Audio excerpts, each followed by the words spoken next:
नमस्कार, मैं डॉक्टर राकेश पाठक। दोस्तों, प्रधानमंत्री नरेंद्र मोदी का दफ्तर यानी पीएमओ लगातार खबरों में बना हुआ है। उसका नाम भले ही सेवा तीर्थ रख दिया गया हो, लेकिन उसमें बैठे लोगों पर कई तरह के सवाल उठ रहे हैं। कुछ दिनों पहले आपने खबर सुनी होगी कि प्रधानमंत्री नरेंद्र मोदी के आंख, नाक, कान उनके सबसे खासम खास सिपह सालार हीरेन जोशी को पीएमओ से विदा कर दिया गया है। लेकिन बाद में इस तरह की खबरें आईं कि संसद के सत्र के चलते और रूसी राष्ट्रपति व्लादिमीर पुतिन के दौरे के कारण फिलहाल उनकी विदाई टल गई है। लेकिन हीरेन जोशी के पर कतर दिए गए हैं, ऐसी खबरें भी सत्ता के गलियारों में सुनी जा रही हैं। अब एक और नाम चर्चा में फिर से आ गया है, वो है हिमानी सूद। हिमानी सूद क्या है, क्या काम करती हैं, प्रधानमंत्री और भारतीय जनता पार्टी से उनकी कैसी निकटता है, वे अंतर्राष्ट्रीय स्तर पर प्रधानमंत्री के लिए कौन कौन से लॉबिंग के काम करती हैं, इस पर हम आगे के वीडियो में चर्चा करेंगे। लेकिन हिमानी सूद का नाम अनायास चर्चा में दोबारा इसलिए आ गया है कि हिमानी के लिखे हुए एक आलेख को, जो कि एक अंग्रेजी अखबार में छपा था, प्रधानमंत्री कार्यालय की तरफ से सोशल मीडिया पर साझा किया गया है। पीएमओ नाम का जो ट्विटर हैंडल है, एक्स हैंडल है, उस पर अंग्रेजी अखबार की यह कतरन साझा की गई है और साथ में हिमानी सूद को टैग भी किया गया है। इस आलेख के पीएमओ द्वारा साझा करने पर कांग्रेस के राष्ट्रीय प्रवक्ता पवन खेड़ा ने भी सवाल उठाए। उन्होंने सीधे पूछा कि आखिर हिमानी सूद कौन है। दरअसल इस आलेख में हिमानी सूद ने जन धन खातों के बहाने प्रधानमंत्री नरेंद्र मोदी की तारीफ में अच्छा खासा आलेख लिखा है, जबकि जनधन खातों की हकीकत अब देश के लोग जान चुके हैं। तो प्रधानमंत्री के दफ्तर में जो कुछ चल रहा है, पीएमओ में जो उलट बांसियां चल रही हैं, जो उथल पुथल मची हुई है, उस पहेली को हल करने के लिए हम पहुंचे हैं देश की सुपरिचित पत्रकार रूबी अरुण के पास। आइए रूबी अरुण से जानने की कोशिश करते हैं कि आखिर पीएमओ में चल क्या रहा है, क्या सचमुच वहां कुछ तो गड़बड़ है, हीरेन जोशी कौन है, उनके ऊपर कौन कौन से आरोप लगे हैं, हिमानी सूद कौन है, उनका जो इंडियन माइनॉरिटीज फेडरेशन है वो क्या काम करता है और उनकी पहुंच दुनिया के बड़े बड़े देशों में बड़े बड़े लोगों तक कैसे है। ऐसे तमाम सवालों को हल करने की कोशिश करेंगे। तो आइए बातचीत शुरू करते हैं रूबी अरुण के साथ। तो स्वागत है रूबी अरुण जी। जैसा कि हम बात कर रहे थे कि इस वक्त प्रधानमंत्री का दफ्तर सेवा तीर्थ बन चुका है, लेकिन उससे ज्यादा पीएमओ में जो कुछ घटित हो रहा है वे खबरें ज्यादा चर्चा में है। सबसे पहले खबर आई थी कि हीरेन जोशी को, जो कि प्रधानमंत्री के सबसे खासम खास व्यक्ति हैं, उन्हें वहां से चलता कर दिया गया। एक हिमानी सूद नाम की महिला हैं, उनको लेकर भी खबरें लगातार चल रही हैं। और अभी 24 घंटे पहले पीएमओ ने एक आलेख, एक आर्टिकल हिमानी सूद का लिखा हुआ साझा किया, एक्स हैंडल जो पीएमओ का है। उस पर कांग्रेस के प्रवक्ता पवन खेड़ा ने सवाल पूछा है कि आखिर हिमानी सूद हैं कौन। मेरा पहला सवाल रूबी ये है कि पीएमओ में जो कुछ चल रहा है, क्या वो सचमुच में सहज सामान्य बात है या अंदर कुछ सचमुच में गड़बड़ है? जी रूबी। राकेश जी, पीएमओ एक ऐसा सत्ता का शीर्ष केंद्र है जहां पावर स्ट्रगल हमेशा चलती रहती है, सरकार चाहे जिसकी भी हो। लेकिन अभी के जो हालात हैं ये थोड़ा सामान्य से इतर है। सामान्य से इतर इसलिए कि हमारे प्रधानमंत्री की जो छवि है वो उनकी वाणी से है, उनके हाव भाव से है, उनके भाव संप्रेषण से है। और इस चीज को जो लोग तय करते हैं वो कुछ खास लोग उनके इर्द गिर्द रहते हैं, जिन्हें उनके आंख नाक बताए जाते हैं। उनके कहे बिना प्रधानमंत्री का कोई बयान नहीं आता, उनके लिखे बिना प्रधानमंत्री का कोई भाषण नहीं होता। तो ऐसी स्थिति में प्रधानमंत्री की जो उनकी पर्सनालिटी है वो पूरी तरीके से उनके लिखे, उनके कहे, उनके बताई चीजों पे ही निर्भर करती है। तो फिलहाल जो चीज असामान्य दिख रही है प्रधानमंत्री कार्यालय में, अगर इस लिहाज से देखें तो ये सामान्य से बहुत ही अलग हैं और ये चिंताजनक है।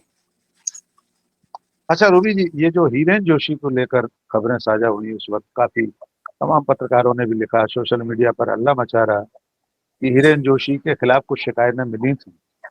जी उसके बाद उन्हें प्रधानमंत्री ने अपने दफ्तर से विदा कर दिया। जी लेकिन कुछ दिनों की गैर हाजिरी के बाद वे शायद फिर से वापस आ गए। जो जी हमारा अनुमान है, बहुत सारे लोगों का अनुमान है कि चूंकि संसद का सत्र चल रहा है, रूस के राष्ट्रपति पुतिन की यात्रा थी, क्या जी इस वजह से उस वक्त कुछ फायर फाइटिंग कर दी गई, थोड़ा सा आग पर पानी डाल दिया गया? और सही में अब हिरेन जोशी कहाँ है और उनकी भूमिका को लेकर जो सवाल होते हैं, आप तो सत्ता के गलियारों पर बहुत पैनी नजर रखते हैं, क्या वे जी सारी बातें सही हैं कि उनकी मर्जी के बिना मुख्य धारा का जो मीडिया उसमें पत्ता भी नहीं फड़क खड़कता?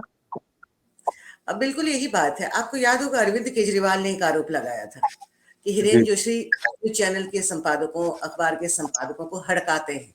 उन्होंने हड़काने शब्द का इस्तेमाल किया था। तब बिल्कुल। तक हिरेन जोशी लोगों के जहन में इतनी प्रमुखता से नहीं थे, लेकिन जब अरविंद केजरीवाल का ये बयान आया और फिर कुछ पत्रकारों ने, कुछ संपादकों ने अपनी पीड़ा व्यक्त करनी शुरू कर दी, उसमें कुछ जी कार्यरत थे या कुछ पूर्व हो चुके थे जो इस जी स्थिति से गुजर चुके थे, तो ऐसी स्थिति में हिरेन जोशी बिल्कुल लाइमलाइट में आ गए। हिरेन जोशी का साथ प्रधानमंत्री के साथ 2008 से है। हिरेन जोशी पेशे से इंजीनियर रह चुके हैं। जी तकनीकी जानकारी उन्हें बहुत अच्छी है। पर्दे के पीछे रह के हमेशा काम करते रहे हैं, इसीलिए अभी तक कहीं किसी रोशनी में नहीं आए थे, लोगों की नजर में नहीं आए थे। लेकिन ये वाकया तब से शुरू हुआ जब हितेश जैन को लॉ कमीशन से हटाया गया। जी आनंद फानन में हटाया गया, उनका बंगला खाली करा लिया गया, जबकि हितेश जैन ने 2023 में ही ज्वाइन किया था अप्रैल में, और कुछ ही महीने में उन्हें हटा दिया गया। तब राजनीतिक गलियारों में और यूं कहें कि प्रधानमंत्री के इर्द गिर्द के लोगों के बीच से ही ये बात बाहर निकली कि प्रधानमंत्री की जो सुरक्षा है, जो उनकी जी सूचना सुरक्षा का जो घेरा है, उसमें सेंधमारी करना मुश्किल है, वो बहुत मजबूत है। जब तक हिरेन जोशी के इर्द गिर्द के लोग, प्रधानमंत्री के आसपास के लोग इन बातों को बाहर नहीं बताएंगे सूत्रों के जरिए, तब तक ये बातें जी बाहर नहीं आएंगी। पिछले 11-12 सालों से मोदी जी की सरकार है, अभी तक तो ये बातें जी आई नहीं थी, इसमें कोई चूक हुई नहीं थी। तो जो मैंने पहले कहा, पावर स्ट्रगल की बात कही, हिरेन जोशी केंद्र में है।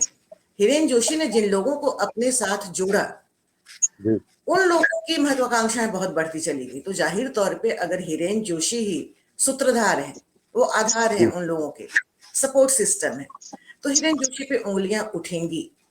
ऐसा ही हुआ हितेश जैन के साथ। हितेश जैन के बारे में शायद बहुत कम लोग जानते होंगे कि वो मुंबई भाजपा इकाई के उपाध्यक्ष भी रहे कुछ दिनों तक। जी और आपको याद होगा जस्टिस लोया कांड, हाँ जस्टिस लोया बेटे का जो प्रेस कॉन्फ्रेंस हुआ था, वो हितेश जैन ने ही करवाया था, जिसमें जस्टिस लोया के बेटे ने आकर के ये कहा था कि हमें कोई न्यायिक जांच नहीं चाहिए। बिल्कुल हमारे पिता की सामान्य स्थितियों में ही मौत हुई थी, इसलिए हमें न्यायिक जांच नहीं चाहिए।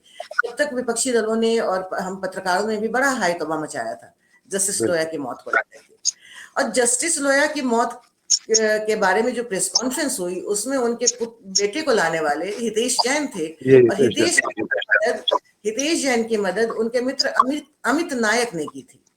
जी अमित राय का एक लॉ फर्म है मुंबई में, बड़े वकील हैं, एंटरटेनमेंट और दूसरे फील्ड में काम करते हैं।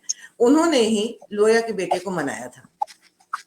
तो जब हितेश जैन बने तो उनके इस तरह के मित्र थे जो दूसरे धंधों से भी जुड़े हुए थे, उनके दूसरे व्यवसाय भी थे, जिसमें बैटिंग ऐप का भी नाम लिया जाता है।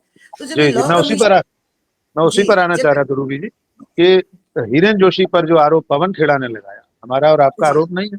विपक्षी पार्टी जी का राष्ट्रीय प्रवक्ता अगर कह रहा है कि प्रधानमंत्री के दफ्तर में बैठकर ऑनलाइन सट्टे का कारोबार चल रहा था और जी वो भी ओएसडी चला रहे थे या चलवा रहे हम्म, थे, इन आरोपों के बारे में आपका क्या कहना है?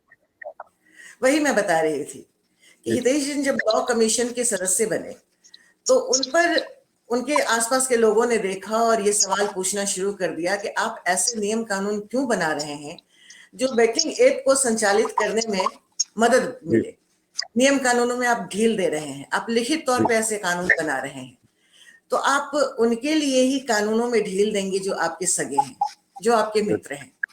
अब चूंकि हितेश जैन हिरेन जोशी के मित्र रहे, हिरेन जोशी ही जी हितेश को लेकर के आए, तो यकीनन हिरेन जोशी भी सवालों के कटघरे में होंगे। तो बेटिंग ऐप का किस्सा वहां से शुरू हुआ। ये हितेश जैन की महत्वाकांक्षा थी, और हितेश जैन उस क्राफ्ट डिजिटल फाउंडेशन से भी जुड़े हुए हैं, निदेशक हैं, जिसके सीईओ फाउंडर अखिलेश मिश्रा है। अखिलेश मिश्रा भी हिरेन जोशी के ही मित्र रहे हैं। अखिलेश मिश्रा भी इंजीनियर ही रहे हैं। उन्होंने भी 2012 से मोदी जी से जुड़ के काम किया। और आज जो हम डिजिटल इंडिया की तस्वीर देखते हैं, जितनी भी योजनाएं हैं, डिजिटल इंडिया से लेके मन की बात और मैं हूं भारत, जनगण मन, तमाम चीजें, ई गवर्नेंस, स्टेट गवर्नेंस के सारे ई पोर्टल्स, ये सब कुछ अखिलेश मिश्रा ने ही तैयार किया जब वो 2015 में माई गवर्नमेंट इन के निदेशक बने। 2018 में हमने ब्लू क्राफ्ट अपनी डिजिटल फाउंडेशन शुरू किया। अभी भी ब्लू क्राफ्ट डिजिटल फाउंडेशन ने यूट्यूब स्ट्रीमर के लिए वैकेंसी निकाली है करोल बाग के ऑफिस से। तो जाहिर तौर पे जो ब्लू क्राफ्ट डिजिटल फाउंडेशन है वो वाया मीडिया प्रधानमंत्री से जुड़े डिजिटल से सारे काम करता है जी। वो भले ही एक अलग संस्था है, भले ही अखिलेश मिश्रा mygov.in के लिए नहीं कर रहे हैं फिलहाल, लेकिन वो सारे काम वाया मीडिया मार्फत इन्हीं के हो रहा है। कर रहे अब लेकिन क्या स्टेटस है हिरेन जोशी का? अब क्या स्टेटस है, वो है कि नहीं वहां पर? हिरेन जोशी अभी एक हिंदी में शब्द है सुप्तावस्था में रहना, क्योंकि हिरेन जोशी 2008 से प्रधानमंत्री की जुबान बने हुए हैं। जब से वे सीएम थे, गुजरात के सीएम थे, जब मोदी देना या उन्हें किनारे कर देना ये मुमकिन नहीं है जी। तो जैसा कि आपने कहा कि राष्ट्रपति पुतिन का आना वो उनके लिए जीवनदान बन गया, संसद सत्र का चलना, लेकिन इससे सिर्फ हम वर्तमान नजरिए से ही नहीं देख सकते हैं। जब कोई बड़ा व्यक्ति किसी 3-4 लोगों पे निर्भर होता है तो उनमें ये मानवीय स्वभाव है कि उनके अंदर ये संघर्ष होता है कि हम उसके करीब हो जाएं। आपने देखा होगा, हमने कई दफा ये देखा कि प्रधानमंत्री भाषण देते थे, तो ये हर कोई जानता है कि टेलीप्रॉम्प्टर पे भाषण लिखा होता है, तो कई बार भाषण देते देते अचानक से प्रधानमंत्री चुप हो जाते हैं। वो कभी कुछ सेकंड का गैप होता है, कभी कुछ मिनट का हो जाता है। 140 करोड़ जनता के देश का प्रधानमंत्री, एक विकसित भारत जिसकी हम बात करते हैं, डिजिटल इंडिया की नींव रखने वाला प्रधानमंत्री, उसका टेलीप्रॉम्प्टर ऐसे ही बंद हो जा रहा है, ये मामूली खामी के तौर पे नहीं देखा जाना चाहिए। ये यकीनन ये बहुत बड़ी साजिश नहीं हो सकती, लेकिन अगर आप लॉजिकली सोच के देखेंगे तो ये आपसी क्लेश का मामला है कि जो लोग इसके लिए काम कर रहे हैं, वो प्रधानमंत्री एक मंच पे खड़ा है, राष्ट्रीय अंतरराष्ट्रीय मंच पे खड़ा है, उसका टेलीप्रॉम्प्टर कैसे बंद हो सकता है? वो बोलते बोलते अचानक चुप कैसे हो सकता है? तो यकीनन जो टीम है जो काम कर रही है उसमें एक का एम्बिशन ज्यादा है, किसी और की महत्वाकांक्षा ज्यादा है, नजदीक जाने की उसकी इच्छा ज्यादा है, और इसके तहत एक दूसरे को कहते हैं ना कि सामने वाले को आप गिल्टी करार दे दीजिए तो आप साफ सुथरे निकल के सामने चले आते हैं। तो जिस पावर स्ट्रगल हम कर रहे थे, तो ये डिजिटल इंडिया के तहत ये बहुत जबरदस्त पावर स्ट्रगल था। और हिमानी सूद की भी जो बात कही, अभी हम हिमानी सूद पर आएंगे रूबी। जैसे राजप्रासादों में पहले राजतंत्र के समय में राजा के सिपह सालारों में, उसके सूबेदारों में संघर्ष होता था, कुछ इस तरह का इस वक्त सेवा तीर्थ में चल रहा है। रूबी जी, एक बात और इसमें जोड़ सकते हैं, आपने टेलीप्रॉम्प्टर के रुकने की बात कही, बहुत गंभीर बात है जी। जो लोग प्रधानमंत्री के भाषण तैयार करते हैं जी, उनमें ऐसी ऐसी गलतियां हो रही हैं, ऐतिहासिक तथ्यों को लेकर, आंकड़ों को लेकर, या और दूसरी ऐसी गलतियां जो कम से कम देश के प्रधानमंत्री के श्रीमुख से नहीं होना चाहिए। तो ये जो स्ट्रगल है, कहीं उसमें ये भी तो नहीं हो रहा, कोई सबटेक्स्ट तो नहीं हो रहा कि प्रधानमंत्री के भाषण में कोई ऐसी बात लिखवा दो जो अंततः गलत साबित हो? कि सिकंदर बिहार तक आ गया था, बिहारियों ने खदेड़ दिया था सिकंदर को, या गुरु नानक देव, कबीर और उनको गोरखनाथ को एक साथ बिठा देना, इसके पीछे भी कहीं कोई जानबूझकर गलतियां तो नहीं कर रहा? मैं मानती हूँ, और ये आज से नहीं, जब से इस तरह की चीजें प्रधानमंत्री के मुंह से कभी कुछ का कुछ निकल जाना, कभी बिना तथ्यों के बातों का कह देना। देखिए, प्रधानमंत्री अगर उस कुर्सी पे बैठे हैं और जो 15 साल गुजरात के भी मुख्यमंत्री रहे हैं, उनका कॉमन सेंस इतना तो होगा कि हम जो कह रहे हैं वो सही है या गलत है। लेकिन जब आप किसी और पे निर्भर हो जाते हैं और आपको उस पर भरोसा होता है, तो आप उसकी हर कही सुनी बात पे आंख मूंद के यकीन करते हैं और आप गलत को भी सही कहना शुरू कर देते हैं। प्रधानमंत्री कभी नहीं चाहेंगे कि उनके मुंह से निकली हुई बात का मखौल उड़ाया जाए या हम आलोचना करें या जनता उपहास करे और मीम्स बनाए। कोई भी नहीं कई चाहे। दिनों चुटकुले चलते रहे। प्रधानमंत्री क्या कोई एक सामान्य राजनेता भी नहीं चाहेगा, लेकिन ये तभी होता है जब आपके लोग आपके साथ विश्वासघात करते हैं। यहाँ पे मेरा कहने का मकसद ये है कि चूंकि प्रधानमंत्री हिरेन जोशी पे आंख बंद कर भरोसा करते हैं, वो रात के 12 बजे भी प्रधानमंत्री को जाके ब्रीफिंग कर सकते हैं, उन्हें परमिशन लेने की जरूरत नहीं है। तो यहाँ ये देखे जाने की जरूरत है कि प्रधानमंत्री निर्विवाद रूप से प्रधानमंत्री हैं, बहुत शक्तिशाली हैं, ताकतवर हैं, तभी वो चुनाव जीतते चले आ रहे हैं, चाहे कारण जो भी रहा हो, लेकिन प्रधानमंत्री हैं। अब उनकी जो जबान है, प्रधानमंत्री के बाद सबसे ज्यादा ताकतवर लोगों को खटकने वाली जबान जो है वो हिरेन जोशी की है। हिरेन जोशी सत्ता के केंद्र इस लिहाज से है कि आज की सत्ता मीडिया के हिसाब से चल रही है, या आज की सत्ता मीडिया को अपने हिसाब से चला रही है, जो जनमत बना रही है, जो लोगों का मन बना रही है, जो एक साइकोलॉजिकल असर डाल रही है। इसलिए गलत चीज भी होती है तो लोग कहते हैं मोदी मोदी मोदी, कुछ नहीं भी होता है तो लोग कहते हैं मोदी मोदी मोदी। ये हिरेन जोशी की ताकत है, जिस तरीके से उन्होंने मीडिया को कंट्रोल किया एक तानाशाह की तरह। जैसा कि हमने पहले भी कहा कि वो हड़काते हैं, बात सही है, बहुत सारे लोगों से आपको ऐसी जुबानी बातें मिलेंगी। तो हिरेन जोशी का नजरों का कांटा बन जाना यहाँ पे बड़ा लाजमी सी बात है। अब हिरेन जोशी के जैसे प्रधानमंत्री के आंख कान हिरेन जोशी हैं, हिरेन जोशी के भी हाथ पैर दो चार लोग होंगे, अब उन्हें भी लगता कि हमें हिरेन जोशी बनना है। यहाँ पे एक संकेत में एक लाइन कहना चाहूंगी कि जो 2 नंबर पे बहुत तक रहता है वो 1 नंबर बनना चाहता है, वो चाहे राजनीति हो या कार्यालय हो या कोई भी बिल्कुल हर जगह होता है। अखबार के दफ्तर में भी जो एडिटर के बाद नंबर 2 होता है उसका सपना होता है ये संपादक बनना। रूबी जी, हम हिमानी सूद पर आएंगे, लेकिन इस बीच में एक नाम और हमें सोच लेना चाहिए, जोड़ लेना चाहिए, नवनीत सहगल। अचानक ऐसा क्या हुआ कि प्रसार भारती के मुखिया को इस्तीफा देना पड़ा?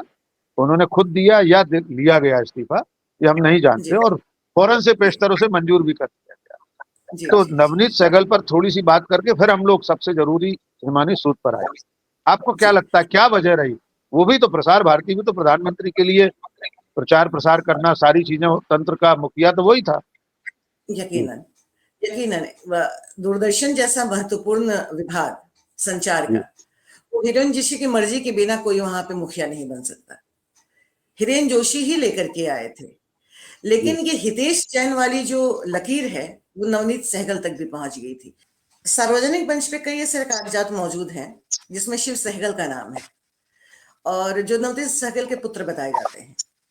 देहरादून में एक कंपनी है, ऑनलाइन गेमिंग कंपनी, जो कार्ड्स खिलाती है, उसमें ये सदस्य हैं, निदेशक हैं, ये संस्थापक सदस्य हैं। हालांकि नवनीत सहगल का ये बयान आया कि वो सिर्फ एक ऑनलाइन गेमिंग कंपनी है और उसका बेटिंग ऐप से कोई लेना देना नहीं है। लेकिन आपको हमको सबको पता है कि जितनी ये ऑनलाइन कंपनी है, खासकर पत्तियां खिलाने वाली कंपनी, ये क्या काम करती हैं? ये आपके सिर्फ ज़बानी जमा खर्च से मना कर देने से, ये मान लेने की जहमत कोई नहीं उठाएगा कि उसका किसी बेटिंग से लिंक है या नहीं है, या आप कह रहे हैं कि नहीं। हालांकि माहौल बहुत बनाया गया नवनीत सहगल के वक्त में, वो कहीं राज्यपाल बनाए जाएंगे, कहीं कोई बड़ा पद दिया जाएगा। लेकिन जब प्रधानमंत्री कार्यालय की तरफ से, चूंकि इनके खेवनहार हिरेन जोशी ही वहां पे नहीं थे, तो कोई जब सुगबुगाहट नहीं आई तो मसला अभी शांत हो गया है। लेकिन जो खबर है वो ये है कि प्रधानमंत्री का ये मानना है कि आप हमारे लिए काम करते हैं, आप 2-4 ऐसे काम कर भी लेते हैं अपने फायदे के लिए, तो हमें उससे दिक्कत नहीं है, लेकिन आप अगर राजनीतिक फैसले करने लगे तो फिर मुझे बहुत परेशानी है, ये करने का हक आपको नहीं है। जिसकी आंच हिरेन जोशी तक भी पहुंची। हिरेन जोशी जैसे हिमानी सूद के बारे में ये खबर आ गई, और बड़े अब हिमानी सूद पर ही विस्तार से थोड़ा सा हमारे दर्शकों को बताइए कि ये क्या बला है, कौन है हिमानी सूद, और कहां से सत्ता के सर्वोच्च शिखर तक पहुंच गई हैं, यहाँ तक कि वे पोप के पास भी जाती हैं, वहां तमाम जो माइनॉरिटीज के नेता हैं उनको भी मुलाकात कराती हैं, नरेंद्र मोदी की तस्वीर पर पोप से आशीष लेकर आती। तो हैं कौन आखिर हिमानी सूद? ये चंडीगढ़ की हैं, बेसिकली कहते हैं कि हिमाचल से हैं रहने वाली। इनके पिता आर्मी में हुआ करते थे, और ये चंडीगढ़ प्राइवेट यूनिवर्सिटी की प्रो वाइस चांसलर हैं, जिसमें सतनाम संधू भी हैं। सतनाम संधू से जुड़े विवाद सभी को पता है। सतनाम संधू को राज्यसभा सदस्य बनना था, तो ये बात भी सामने आई कि इन लोगों की मुलाकात हुई प्रधानमंत्री कार्यालय में जोशी जी से, और उसके बाद फिर सतनाम संधू के राज्यसभा जाने का रास्ता साफ हो गया। हिमानी जोशी का परिचय हुआ और हिमानी जोशी की हिमानी पात्रता सूद से, सूद हिमानी सॉरी सूद हिमानी जी माफ करेंगे, हिमानी सूद की पात्रता, उनकी योग्यता से जोशी जी बड़े प्रभावित हुए और उन्होंने उन्हें डिजिटल इंडिया से जोड़ा, उन्हें कुछ ऐसे काम करने को कहा जिससे कि प्रधानमंत्री की अल्पसंख्यक विरोधी छवि सॉफ्ट हो जाए।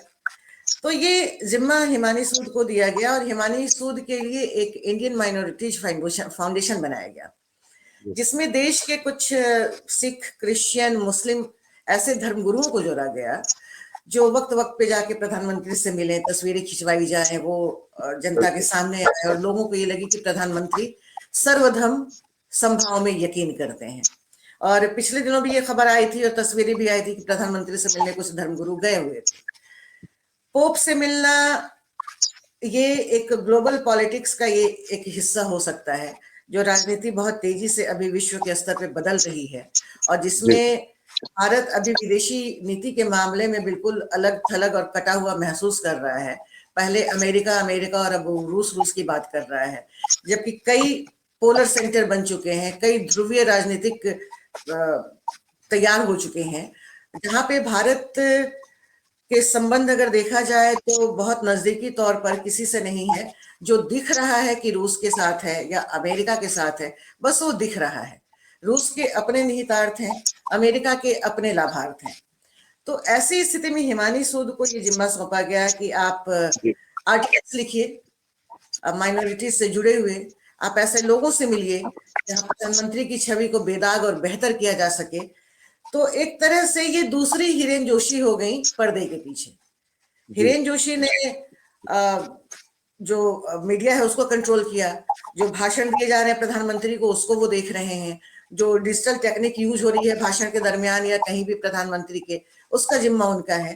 लेकिन पर्दे के पीछे हिमानी सूद को अंतरराष्ट्रीय स्तर पे लोगों से मिलने जुलने, उनसे बात करने, प्रधानमंत्री की तारीफ करने, उनकी खूबियां बताने के लिए ये तैनात किया गया। कई ऐसी तस्वीरें आपको मिल जाएंगी जिसमें कई सारे देशों के प्रधानमंत्री और राजदूतों के साथ हिमानी सूद बहुत नजदीकी तरीके से, वो तस्वीर देख के समझ में आ जाएगी कि उनके अच्छे संबंध में बात कर रही हैं। इनको हिमाचल में प्रोजेक्ट करने की बात भी रूबी जी आ रही थी कि हिमानी को, सॉरी, हिमाचल में मुख्यमंत्री के तौर पर प्रोजेक्ट करने के लिए जेपी नड्डा से भी मिलवाया इन्होंने, हिरेन जोशी ने। उसके बाद मामला बिगड़ गया, ऐसा कुछ है। और जेपी नड्डा को ये कैसे बर्दाश्त होगा कि हिमाचल के लिए कोई नया नेता तैयार हो जाए। अनुराग ठाकुर आज हाशिए पे इसीलिए हैं क्योंकि जेपी नड्डा उनको अपने रास्ते का कांटा मानते हैं, ये बात सर्वविदित है। तो ऐसे में जेपी नड्डा को ये कतई बर्दाश्त नहीं होगा। और उसमें भी हिमानी की ये ख्वाहिश कि अभी चूंकि कांग्रेस की जो सरकार है वो लड़खड़ा रही है, लोग उससे खुश नहीं हैं, पार्टी में वहां पे विभेद मतभेद हुए पड़े हैं, तो ऐसे में एक महिला उम्मीदवार का चेहरा सामने रखना और उसमें भी पढ़ी लिखी और रसूख वाली महिला उम्मीदवार को सामने होना, तो हाँ ये पार्टी के लिए अच्छा होगा। तो कहीं लगा होगा हिरेन जोशी को हिमानी सूद की बातों में सच्चाई लगी होगी, क्योंकि हिमानी सूद के लिए जो उन्होंने इतने बड़े बड़े प्लेटफॉर्म बना दिए, निजामुद्दीन दरगाह में जाकर के वहां पे सूफी कव्वाली कराना, वहां पे जाकर के बताना कि इफ्तार की दावत भी दी थी विदेश मंत्रालय के साथ मिलकर। विदेश मंत्रालय ने उसको होस्ट किया था। हिमानी सूद सामने चेहरा थे जो सबको वेलकम कर रही है। तो इतनी बड़ी जिम्मेदारी दे देना, मैं फिर कहूंगी कि 140 करोड़ से तो अब ज्यादा जनसंख्या हो गई, लेकिन फिर भी मान के चलते हैं कि 140 करोड़ जनता के देश के प्रधानमंत्री की छवि का जिम्मा दे देना, मतलब हिमानी सूद को कितनी अहमियत दी जा रही है। जैसा कि आज आपने पवन खेड़ा का भी नाम लिया कि उन्होंने अपने आर्टिकल में जो लिखा है, पीएमओ ने दिया है, उसमें हिमानी सूद को टैग किया। ये कोई पहली बार नहीं है, पहले भी उनके नाम ऐसे टैग करते रहे हैं। बात प्रकाश में इसलिए नहीं आई थी कि तब तक हिरेन जोशी का मामला सामने नहीं आया था। मुझे लगता है कि यहाँ पे हिरेन जोशी भी एक विक्टिम है, क्योंकि उनके इर्द गिर्द के लोग हिरेन जोशी की ताकत को कम करना चाहते हैं, जिसमें वो सफल हो गए। वो हिरेन जोशी की छवि बिगाड़ना चाहते थे, वो सफल हो गए। वो हिरेन जोशी को प्रधानमंत्री से दूर करना चाहते थे, उसमें वो पूरी तरह से कामयाब हो गए। लेकिन अब इसमें हिरेन जोशी की कहाँ गलती है? हिरेन जोशी ने, जब हिरेन जोशी के ऊपर इस देश की जिम्मेदारी थी, प्रधानमंत्री के बाद से निकली हुई जबान पूरे विश्व में जाती है, आप ये मानते हैं कि डंका बज रहा है और हर जगह वाहवाह हो रही है, तो ऐसी स्थिति में आपने उन लोगों पे निगाह क्यों नहीं रखी जिनको आप जो खेल लेकर के खराब आए? कर रहे आपने हैं। नियंत्रण क्यों नहीं रखा? आप कहाँ चूक गए? कहाँ आपसे लापरवाही हो गई? आप कहाँ, किस रिश्ते में आप इतने आश्वस्त हो गए कि आपको लगा कि नहीं, कुछ गलत नहीं होगा? बिल्कुल। तो रूबी जी, ये आखिरी आखिरी आखिरी एक सवाल लेना चाहूंगा। आपने बहुत विस्तार से समझा दिया कि पीएमओ में जो उथल पुथल मची है वो कोई छोटी बात नहीं है, वो स्वयं नहीं है, आपका खेल चल रहा है। इसमें कुछ जैसे जो राजनेता भी है। जी, हिरेन जोशी के उनका पावर स्ट्रगल में राजनेता भी शामिल हैं। जिन उनके राजनेताओं को ये बारे में पसंद, उनके बारे में कुछ संकेत छोड़ना चाहेंगे आप, कोई इशारा? जाहिर तौर पे बहुत प्रभावशाली लोग हैं, सबसे प्रभावशाली लोग हैं नंबर टू, यकीनन। Number two. कह सकते हैं अरुण जेटली जब थे, और अरुण जी जेटली की मित्रता प्रधानमंत्री से बहुत गहरी थी, और प्रधानमंत्री अरुण जेटली की कोई बात नहीं काट सकते थे, हर बात उनकी स्वीकार करते थे, तब भी ये जी, स्ट्रगल था जेटली को किनारे कर दिए जाने का। तो नंबर दो, बिल्कुल। तीन, चार, मैंने पहले ही कहा कि वो नंबर एक बनना चाहेंगे, और उसमें कोई व्यक्ति अवरोध बन रहा है, तो उखाड़ फेंकने में तो कोई हर्ज नहीं है, राजनीति ही मेरा यही है। मेरा आखिरी आखिरी सवाल, बिल्कुल बहुत संक्षेप में, क्या ये शय और मात का खेल प्रधानमंत्री दफ्तर में आगे कुछ दिनों और चलेगा, या इस पर पूर्ण विराम लगने वाला है? और प्रधानमंत्री खुद इसको लेकर कितने चिंतित इधर के दिनों में आप देखिए, कोई सार्वजनिक बयान प्रधानमंत्री का नहीं आया है। हैं? जो वो हमेशा डिजिटल इंडिया, मन की बात या तमाम योजनाओं की बात करते थे पब्लिक प्लेटफॉर्म पे आके, जब से ये विवाद शुरू हुआ है, क्योंकि अगर ये उथल पुथल है, ये संघर्ष अंदर चल रहा है, तो सबसे ज्यादा डर और वहम प्रधानमंत्री के मन में होगा कि हमारे सामने जो कागज रखा जाएगा या टेलीप्रॉम्प्टर पे जो अक्षर दिखेंगे, वो कितने सही और कितने गलत होंगे। देखिए, नींव हिल गई है। 2008 से जो व्यक्ति काम कर रहा है आपके साथ, आप जब मुख्यमंत्री थे तब से काम कर रहा है, और आप तीसरी दफा प्रधानमंत्री हैं, उसके ऊपर जब लांछन और आरोप लगने शुरू हो गए हैं, उसको कुछ दिनों तक शांत रहना पड़ा, और ये तक हो गया कि उन्हें बाहर कर दिया गया है अंतरिम विज्ञप्ति देकर के, तो आपकी नींव हिल गई है। बिल्कुल क्योंकि ठीक। हमारे हमारे हिंदू धर्म में या वेदों में क्या कहते हैं कि शब्द ही ब्रह्म है। तो बिल्कुल। जब शब्द ब्रह्म है और शब्द ऊर्जा है, तो आपसे उल्टी सीधी चीजें बुलवा के आपकी ऊर्जा, आपके ब्रह्म को खत्म किया जा रहा है। ये बहुत चूंकि सही। ये सनातन बात करने वाले लोग हैं, इसलिए मैं ये बात कह रही हूँ। तो जब आपकी ऊर्जा खत्म की जा रही है, तो आप शांत चित्त कैसे हो सकते हैं? आप डरे हुए क्यों नहीं होंगे? आपके मन में बिल्कुल। आशंकाएं क्यों नहीं होंगी? और जब आशंकाएं होंगी, डरे हुए होंगे, तो उथल पुथल बने रहना तो वहां पे बिल्कुल लाजमी है, और ये चीजें खत्म होने वाली नहीं है, क्योंकि कई राज्यों में चलिए, बहुत वाले चुनाव हैं। जी, जी, बहुत अच्छे तरीके से रूबी अरुण जी ने, जो देश की सुपरिचित पत्रकार हैं और सत्ता के गलियारों पर उनकी पैनी नजर रहती है, बहुत अंदर खाने की खबरें तक उनके पास होती हैं, आज हमने उनसे समझने की कोशिश की कि देश की सत्ता के सर्वोच्च केंद्र पीएमओ में, जिसे सेवा तीर्थ कहा जा रहा है, उस तीर्थ में, उस तीर्थ के जो संत महंत हैं, पंडे पुजारी हैं, उनके बीच, उन सूबेदारों सिपह सालारों के बीच जो शय और मात का खेल चल रहा है, उसकी असली वजह क्या है, कौन मोहरा किसे मात देने की स्थिति में है, और आगे चलकर ये उथल पुथल शय और मात का ये खेल सेवा तीर्थ की बिसात पर चलने वाला है। रूबी जी का मानना यह है कि ये बहुत जल्दी खत्म होने वाला नहीं है, और खुद प्रधानमंत्री नरेंद्र मोदी इसको लेकर चिंतित हैं, उनकी छवि पर भी इसका असर हो रहा है। बहुत बहुत धन्यवाद रूबी जी, आज पब्लिक इंडिया के प्लेटफॉर्म पर आपने इतने महत्वपूर्ण विषय पर हमसे बात की। आगे फिर किसी विषय में आपको दोबारा शुक्रिया। न्योता देंगे। बहुत बहुत शुक्रिया।